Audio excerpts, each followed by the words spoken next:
Quando me pediram para explicar o que os cristãos acreditam, escolhi começar de uma forma que pode parecer estranha, mas é fundamental para a compreensão da fé cristã. Se você é cristão, não precisa afirmar que todas as outras religiões estão totalmente erradas. Isso não faz parte da essência do cristianismo. Ao contrário, o cristianismo permite a liberdade de ver nas outras crenças algum vislumbre da verdade, algum fragmento daquilo que é divino. Para o cristão, a verdade não é propriedade exclusiva de sua própria religião, mas é possível encontrar uma luz mesmo em outras tradições. Quando eu era ateu, eu me convencia de que a maioria da humanidade estava equivocada, especialmente em relação à questão central, a existência de Deus. Eu tentava me convencer de que a fé era um erro global. No entanto, quando me tornei cristão, algo profundo mudou. Ao invés de enxergar outras crenças como puramente equivocadas, passei a ver nelas algo de valor. Não se tratava de uma aceitação indiscriminada de todas as crenças, mas de uma visão mais ampla, mais generosa, onde a verdade se manifesta de formas múltiplas, embora apenas no cristianismo ela se revele de maneira plena. O cristianismo, portanto, não é uma afirmação de que todos os outros estão totalmente errados, mas sim uma expressão da verdade que ilumina o caminho da humanidade. Essa questão nos leva a uma divisão fundamental. A humanidade, ao longo de toda a sua história, se divide basicamente entre os que acreditam em Deus e os que não acreditam. Neste ponto, o cristianismo se alinha com a maioria das crenças, com todos aqueles que, de diversas formas, reconhecem a existência de um ser superior.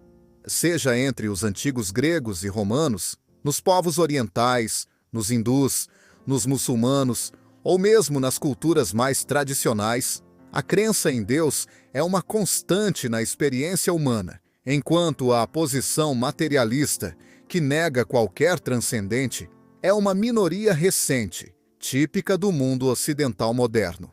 Essa é a primeira divisão. Porém, a segunda grande divisão é ainda mais profunda.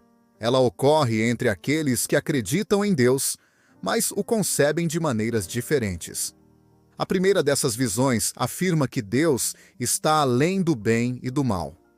Essa corrente filosófica sugere que as categorias de bom e mal são apenas pontos de vista humanos e que, à medida que a sabedoria se aprofunda, essas distinções se desfazem.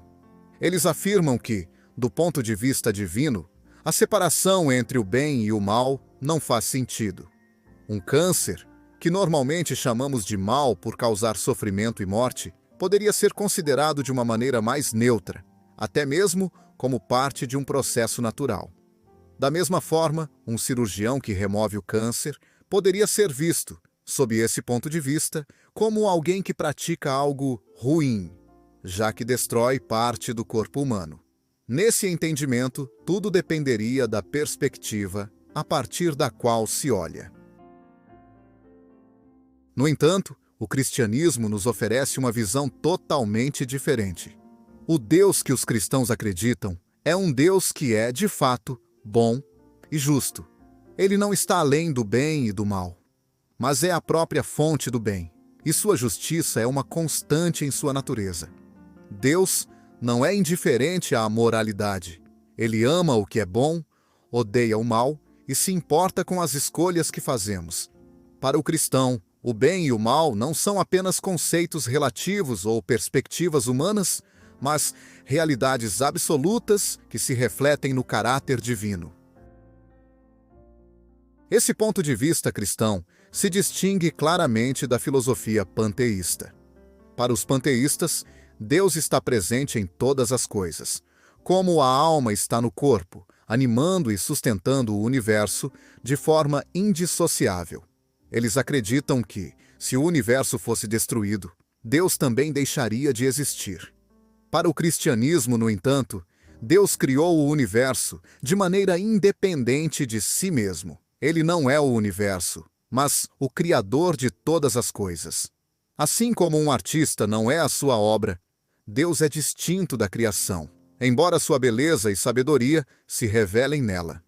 Deus criou o universo, mas a criação não é ele. Essa distinção é crucial para entendermos a natureza de Deus e sua relação com o mundo. É aqui que surge a questão fundamental. Se Deus é bom, por que o mundo, então, está cheio de mal? Se Deus fez o mundo bom, por que ele se corrompeu? Essa questão é, sem dúvida, uma das mais difíceis. Durante anos, eu mesmo me recusei a aceitar as respostas cristãs a essa dúvida, porque, à primeira vista, parecia mais simples e direto concluir que o mundo não havia sido criado por um ser inteligente, mas que tudo surgira por acaso. Mas, ao longo do tempo, essa visão começou a desmoronar. A principal objeção que eu tinha contra a crença em Deus era o sofrimento. O mundo parece cruel, injusto e repleto de dor. Porém, ao refletir mais profundamente, me dei conta de que, ao afirmar que o mundo é injusto, eu estava, de algum modo, aceitando que existe um padrão de justiça. Se o universo não tivesse sentido, como poderia eu chamar o sofrimento de injusto?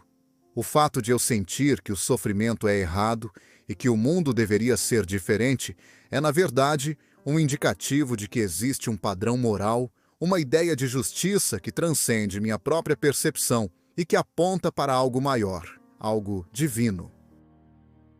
Nesse momento, comecei a perceber que, ao tentar refutar a existência de Deus, estava, na verdade, aceitando uma concepção implícita de moralidade.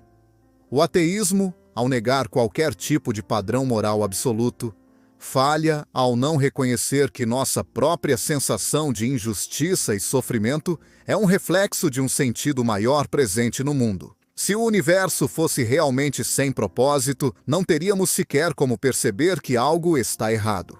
A noção de injustiça só faz sentido porque existe um padrão, uma moralidade objetiva. E, se há um padrão, é porque esse padrão não pode ser outra coisa, senão a vontade de um Criador que é bom, justo e digno de nossa confiança. O cristianismo nos chama, então, a ver o mal não como parte essencial da criação, mas como uma distorção do que deveria ser. Ele nos ensina que Deus não criou o mal, mas que a liberdade humana permitiu a entrada do pecado e da corrupção no mundo. Mas Deus não nos abandona. Ao contrário, ele entra na história e toma sobre si as consequências do mal com a morte de Cristo na cruz, para restaurar o que se perdeu. O cristianismo não ignora o sofrimento, nem o minimiza, mas oferece uma resposta real, a de que Deus está ativamente restaurando o mundo.